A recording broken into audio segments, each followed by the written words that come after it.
राहुल गांधी भी नहीं समझ पाए अखिलेश यादव का प्लान। राहुल गांधी सोचते रह गए। अखिलेश ने बनाया प्रधानमंत्री बनने का प्लान। अचानक पूरा विपक्ष अखिलेश यादव के साथ आया। यूपी से निकलकर दिल्ली जाने की तैयारी। अखिलेश यादव की सबसे घातक तैयारी।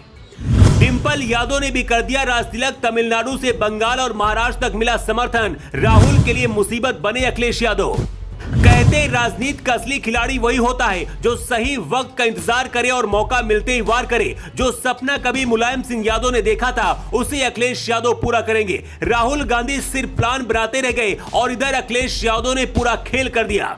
सही वक्त और सही समय पर अखिलेश यादव ने अपना हथौड़ा चलाया है और बिल्कुल सही जगह पर लगा है। सबसे बड़ा सवाल यह है कि पीएम बनने का सपना देखने वाले राहुल गांधी का सपना क्या अब टूट जाएगा और अखिलेश यादव का पैन इंडिया समाजवादी प्लान क्या है।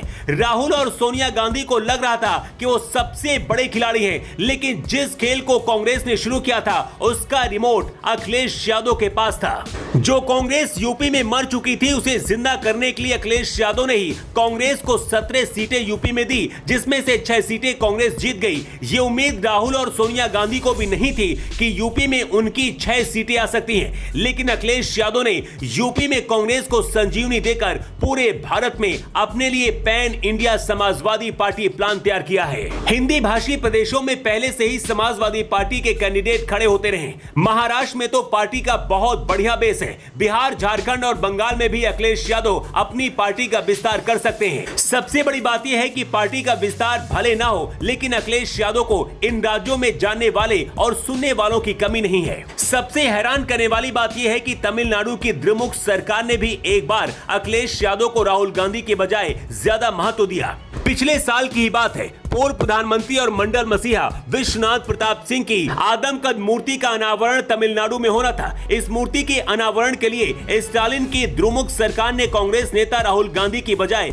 समाजवादी पार्टी के नेता अखिलेश यादव को चुना। मतलब साफ है कि दक्षिण भारत में भी अखिलेश को चाहने वाले हैं। इंडिया गठबंधन में शामिल होना भी अखिलेश यादव की बहुत बड़ी राजनीतिक चाल है। अखिलेश यादव इंडिया गठबंधन के साथ मिलकर राहुल गांधी से ऊपर जाना चाहते हैं। आप कहेंगे ये तो हवाई बात है, तो चलिए इसका आपको सबूत भी देते हैं। लोकसभा चुनाव का रिजल्ट आने के बाद सबसे अधिक डिमांड में अखिलेश यादव ही थे। ममता बनर्जी ने अपने भतीजे अभिषेक बनर्जी को राहुल गांधी से बातचीत करने की बजाय अखिलेश यादव के पास भेजा। इसी तरह से महाराष्ट्र से उद्धव ठाकरे ने भी अपने दूत को अखिलेश यादव से मिलने के लिए भेजा था। कांग्रेस इस वक्त दूसरी सबसे बड़ी पार्टी है और राहुल गांधी उस पार्टी के भविष्य है, लेकिन इसके बावजूद भी इंडिया गठबंधन के नेता ही राहुल गांधी की बजाय अखिलेश यादव को ज्यादा तवज्जो दे रहे हैं। शायद ये बात अखिलेश यादव को समझ आ गई है। यही वजह कि अखिलेश यादव यूपी में रहने की बजाय दिल्ली जाने का फैसला लिया है। मतलब अब राहुल और अखिलेश यादव दोनों मोदी के सामने संसद में दहाड़ते हुए नजर आएंगे। अखिलेश यादव खुद देश के सबसे बड़े राज्य यूपी के 5 साल तक मुख्यमंत्री रहे और करीब 7 सालों से यूपी में विपक्ष के नेता हैं। एक बात और है, समाजवादी पार्टी अखिलेश राज में पहली बार 37 सांसदों के साथ सबसे ताकतवर दल के रूप में उभरी है। उत्तर भारत में यूपी, बिहार, राजस्थान, मध्य प्रदेश जैसे हिंदी भाषी राज्यों में जितनी बेहतर आवाज अखिलेश यादव देंगे उतना राहुल गांधी कभी नहीं दे पाएंगे, क्योंकि राहुल के मुकाबले अखिलेश यादव की भाषा पर ज्यादा अच्छी और मजबूत पकड़ है। राहुल गांधी अपने भाषण में कई बार बोलते बोलते कुछ ऐसा बोल जाते हैं जो कि उन्हें नहीं बोलना होता है। अखिलेश यादव के साथ ऐसा कभी नहीं हुआ है। कभी उनकी ना तो जुबान फिसली है और ना ही कभी उनके बयान पर विवाद हुआ है। उत्तर प्रदेश में कांग्रेस को जो सफलता मिली है उसमें समाजवादी पार्टी की बहुत बड़ी भूमिका रही है। इसमें कोई दो राय नहीं है कि कांग्रेस का उत्तर प्रदेश में चुनाव से पहले तक कोई आधार नहीं था। पिछले चुनाव यानी कि 2019 में तो अमेठी से राहुल गांधी भी हार गए थे। कांग्रेस से केवल सोनिया गांधी यूपी में चुनाव जीती थी। सोनिया गांधी के जीत का मार्जिन भी बहुत कम हो गया था। यहां तक कि 2024 लोकसभा चुनाव में रायबरेली और अमेठी की जीत बिना समाजवादी पार्टी के संभव नहीं थी। 2022 के विधानसभा चुनाव में रायबरेली और अमेठी संसदीय सीटों के अंतर्गत आने वाली विधानसभा सीटों पर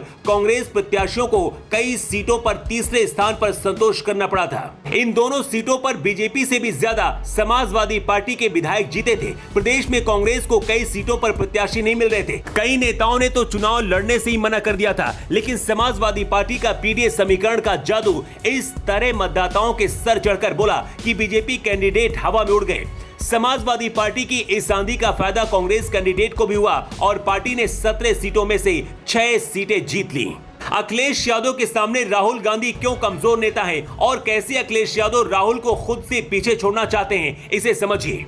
इंडिया गठबंधन में कई पार्टियों के नेता शामिल हुए, पर उनमें एक बात कॉमन दिखी कि कोई भी अपनी पार्टी की कीमत पर सीट शेयरिंग करने को तैयार नहीं था। सभी नेता अपने अहंकार और दम में इतने अंधे थे कि कई जगहों पर सीट शेयरिंग होते होते रह गई। लेकिन यूपी में अगर सीट शेयरिंग हुई तो वो राहुल गांधी या फिर कांग्रेस के चलते ना होकर अखिलेश यादव की सूझबूझ के चलते संभव हुई। मध्य प्रदेश में कांग्रेस थोड़ी मजबूत क्या थी, वहां विधानसभा चुनाव के लिए सीट शेयरिंग की बात पर अखिलेश यादव का जो मजाक बनाया गया था वो किसी से छिपी बात नहीं है। इसके बावजूद भी अखिलेश ने दरियादिली दिखाई, कांग्रेस को यूपी में 17 सीटें दी।